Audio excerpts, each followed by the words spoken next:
22 नं खख्लाबारि बियाबा VVIP आरो VIP जे मोनसे गुबुन गुबुन राजखान्थि हान्जानि गेदेर गेदेर दैदेनगिरिफोरनि मोनसे जायगा जानानै बा थावनि जानानै दङ। नंगौ नैबे समाव आङो दंफैयो खख्लाबारि बियाबाव आरो बे खख्लाबारि बियाबावनो उफ्रा बिसायख'थि फैगौ समाव जानो थांगासिनो आरो बेनिनो सासे बिजाथि PPI नि बिजाथि मानगोनां लबकुमार बसुमतारी आं बिथांजों दान्दिसे सम सावरायगोन आरो बिथांनिफ्राय गोबां बाथ्राखौ मोनथिना लागोन आरो बिथांनिफ्राय नैबे बियाबाव बिथाङा मा थांखि लानानै बिजाथि गसंदों बेनि सोमोन्दै गोबां बाथ्राखौ मोनथिगोन। नैबे समाव आंजों गिबि गिबियाव नोंथांखौ बड'लेण्ड मुलुग जानानै बरायबाय। मा बुंगोन नोंथांनि थांखि नोंथाङा जे नैबे 22 नं खख्लाबारि बियाबाव उफ्रा बिसायख'थियाव नोंथाङा बाहागो लानो नागिरदों। दा बेबायदियाव नोंथाङा माबायदि प्रिपेरेसन जाना दं आरो नोंथांनि थांखिया मा? दिनै आं 22 नं खख्लाबारि समस्तिनि जानानै बिजाथि जानानै आं दिनै रायजो राजाखौ मोजां लामाजों सालायनो सानदों। बेवहाय जोङो गोबां मानसियानो दुखिया गोरिब दङ। बेफोरबायसायै जोङो बे भटारशिप पार्टिखौ लानानै जों गासै रायजो राजानि मदद मोननानै जों बेखौ भटार्स पार्टि इन्टारनेसनेल भट गेलेनो थाखाय आखायाव लादों। बेवहाय जोङो जोंनि रांखान्थिनि बेलायाव गोबाङानो खहा जाना दं। बे खहानि थाखाय जोङो गासै रायजो राजाखौ मिथिहोदो। बे मिथिहोनायनि गेजेरजों जों दिनै लाखुमाना दोननाय रांखौ जों बहननो थाखाय जों दिनै भटार्स पार्टिआ मोनसे पार्टि लानानै जों थाबायनाय जादों। दिनै बे थाबायनायनि बेलायाव जोंहा 17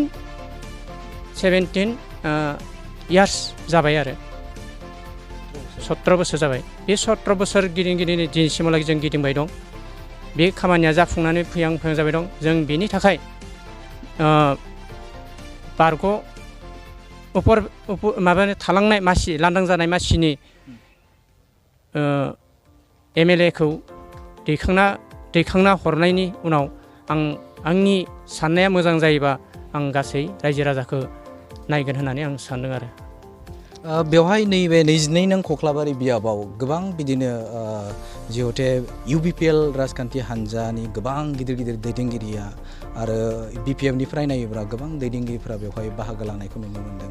दा बे बिथिङाव बिथांमोनजों जुजिनाया नोंथाङा माबायदि जागोन? दा बिथांमोना जिहेते मोनसेया UPPL सरकाराव दङ आरो गुबुन फारसेजोंनो जों BPF आ बिथांमोना सरकाराव बिथांमोना थाखांबाय नाथाय पावारफुल। दा बिथांमोनजों जुजिनाया माबायदि जागोन नोंथांना?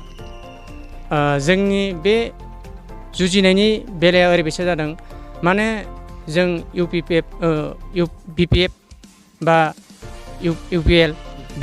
UPL बिथांमोनखौ जोङो ओरैबायसा होनदोंमोन, नोंथांमोना जोंनो गोरिब गुन्द्राफोरनो जोंनि भटार कार्ड ID जों मोननो हानाय 16,000 रांखौ सासेयाव भटार कार्डआव जोंनियाव 16,000 साफायनाय जायोनो।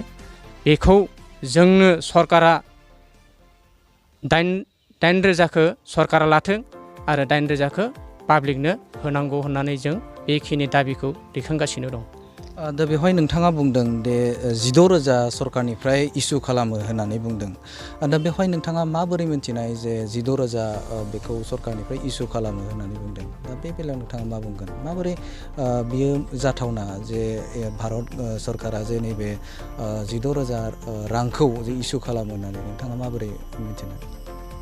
जों दिनै बेखौ जोंहा गोबां मिटिं जायो। बेवहाय दिल्लीनि सासे गान्धी फैदों। बे गान्धी सारा ट्रेनिं खालामदों। बे ट्रेनिं खालामनायाव बिथाङा जोंखौ रोखायै रायजो राजानि सिगाङाव बुंलांदों। बेनि थाखाय जों बेखौ जुजि दिनै 17 बोसोर जालांबाय। बेनिखायनो जोङो बेखौ दिनैसिमहालागै रावजोंबो हेंथा गैयाजासे जों सरकारजों नांनानै बे फैसाखौ दिहुननो सेस्था लाबाय दं। थांनाय BTC बिसायख'थि आरो MLA बिसायख'थियाव नोंथांमोननिफ्राय बिजाथि होदोंमोन, नाथाय नोंथांमोना देरहानो हादिया। दा बे बेलायाव नैबे बिथिङाव उफ्रा बिसायख'थि जानो थांगासिनो कख्लाबारि बियाबाव दा बे बिथिङाव नोंथांमोननिफ्राय जिहेथु नोंथांमोना देरहासारनो हादिया दा बे बेलायाव मा बुंगोन जे नोंथाङा बे नैबे उफ्रा बिसायख'थिखौ देरहानाय बेसेबां जौखोन्दो नोंथाङा सानो नोंथांनि देरहागोन होननानै? आं बेखिनियाव जोंनि बे भटनि बेलायाव जोङो मोनब्रै बाहागो खालामनानै जों ओरैबायदि लादों। गुबुन हारिबो खावसे दं, नेपालि खावसे दं, बाङालि खावसे दं, मुस्लिम दङ।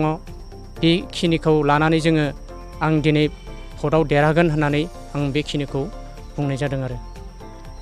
गिबियाव मोनसे बाथ्राया जे नुजादोंमोन जे नैबे PPIआव जाय जयनिं खालामगोन गोदानै जयनिं खालामगोन बेवहाय फैसा होनानै जयनिं लानाय बे बाथ्राखौ जों जुदि ससियेल मिडियायाव नायोब्ला बा बेवहाय रुमार मोनसे जानायखौ नुनो मोन्दों। दा बे बिथिङाव नोंथांमोना मानि थाखाय बे रांखौ लानाय जायो बा जयनिंनि थाखाय एसे फिसखौ लानाय जायो, नाथाय गुबुन राजखान्थिखौ नायोब्ला जों बेखौ नुनो मोना जे फैसा होनानै हाबनाय बा जयनिं लानाय बेखौ नुनो मोना। दा बे बिथिङाव नोंथाङा मा फोरमायगोन बे समाव? जों बे जयनिंखौ लानायनि जा उद्देश्यआनो जादों मा, जोङो बेखिनि खामानिखौ जों दैथायहरनो थाखाय बा जोङो डलार सेफायनो थाखाय बेखिनि खामानिखौ आखायाव लानाय जादोंमोन आरो। बेनिफ्राय जों दा बे केन्डिडेट हरनो हायैनि थाखाय जोंहा एसे लोरबां जानानै दंथ'यो।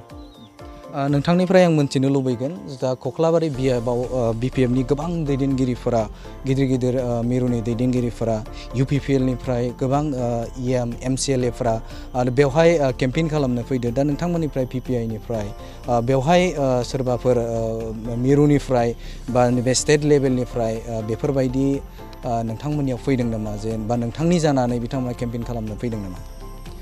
जोंनि बे आं मैया थांनाय बेयावहाय जोंहा गोबां डिस्ट्रिक्टनि मानसि फैदों। डिस्ट्रिक्टनिफ्राय फैनानै आंखौ बुजायलांदों। बेवहाय जोङो केम्पेइन लानांगौ। बे केम्पेइनाव जोङो मार्च रेलि लादों। बेवहाय लानायाव बेवहाय जोंहा जेबो बेलेग हेंथा गैया। बेवहाय जोंखौ हेंथा खालामग्राबो गैया। बेनि थाखाय जोङो बे मार्च रेलिखौ लानाय जादों। जोंहा पारमिसनबो लानाय जादों। बेयाव नोंथांनिफ्राय आं मोनथिनो लुबैगोन रायजो राजाफोरनियाव नोंथांमोना जेब्ला हाबैगोन बा नोंथांमोना रेलि लागोन, दा बिथांमोननो मा मेसेज होगोन नोंथाङा जे नोंथांनि जानानै भट होनांगौ, दा बेनि थाखाय मा मेसेज होगोन? आरो बेवहाय नोजोर होयोबा कख्लाबारि बियाबाव गोबां बिदिनो सिगांनि जुदि माबायाव नोजोर होयोब्ला UPPLआ जिहेतु प्रमद बर' जाय BTCनि चिफ बिथाङा बेवहाय देरहालांनो हादोंमोन। दा बे बिथिङाव UPPL हिसाबाव बेवहाय स्ट्रंखौ नुनो मोन्दों बा खोनानो मोनो। आरो बिथांमोनजों टाक्करा माबायदि जागोन नोंथांनिया? जों बिथांमोनजों जेसेबां दङ बिथांमोननि जागायावबो UPPLआनो जा BPFआनो जा बिथांमोनाबो गावसोरनि देरहानाय खामानिखौ गावसोर मावगोन। जोंनि देरहानो गोनांखौ जों मावगोन। बिदिनो जोङो गोबां भट जोंहा दङ। बे भटआव जोंहा देरहानायनि आसाखौ जों लादों आरो। बेवहाय बेसेबांसो भट मोननानै नोंथाङा देरहानो हागोन? आं बेवहाय भटखौ गासै 30 बा 40 रोजाखौ मोननो हागौ। जुदि नोजोर होयोब्ला दा नैबे कख्लाबारि बियाबाव बर' हिसाबै बेसेबांसो बेवहाय भट दङ? जोंनि बेयाव कख्लाबारि समस्थियाव गासै रायजो राजायानो मददबो होगोन।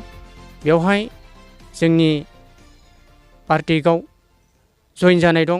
बे जइन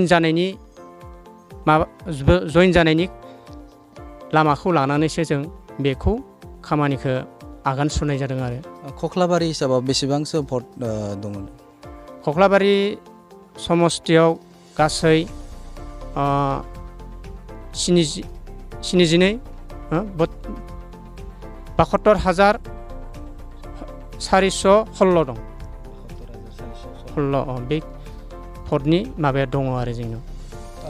जिहेतु नोंथाङा नैबे जुजिनो थांगासिनो, दा बे बिथिङाव सोरजों नोंथांनि जुजिलायनाया जागोन होननानै नोंथाङा सानो?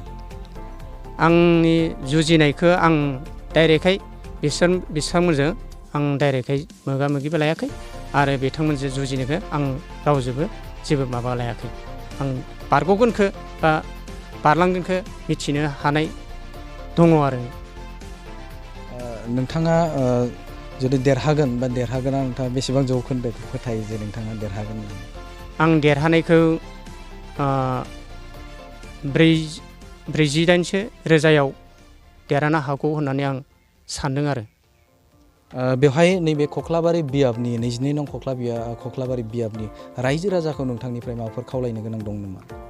जों गासैखौबो खावलायगासिनो दं आरो जों बेवहाय जोंजों जगदानबो होगासिनो दं। बेनि थाखाय आं बेखिनिखौ बुंदों आरो। नैबे समाव आङो खख्लाबारि बियाबनि जे उफ्रा बिसायख'थि जानो थांगासिनो आरो बेनिनो PPIनि सासे दैदेनगिरि लब कुमार बसुमतारी, बे बसुमतारीजों दान्दिसे सम मोगा मोगि लानाय आयदा, बे आयदायाव नोंथांमोनजों लाबाय आरो बेवहाय बिथाङा फोरमायदों नैबे समस्तिनिफ्राय बिथाङा 48,000 भट लानानै बिथाङा देरहागोनखौ फोरमायदों आरो नैबे समाव बड'लेण्ड बुब्लिनिफ्राय नैबे 22 नं खख्लाबारिनिफ्राय नोंथांमोननो एक्सक्लुसिभ कन्टेन्ट। गोजोन्थों।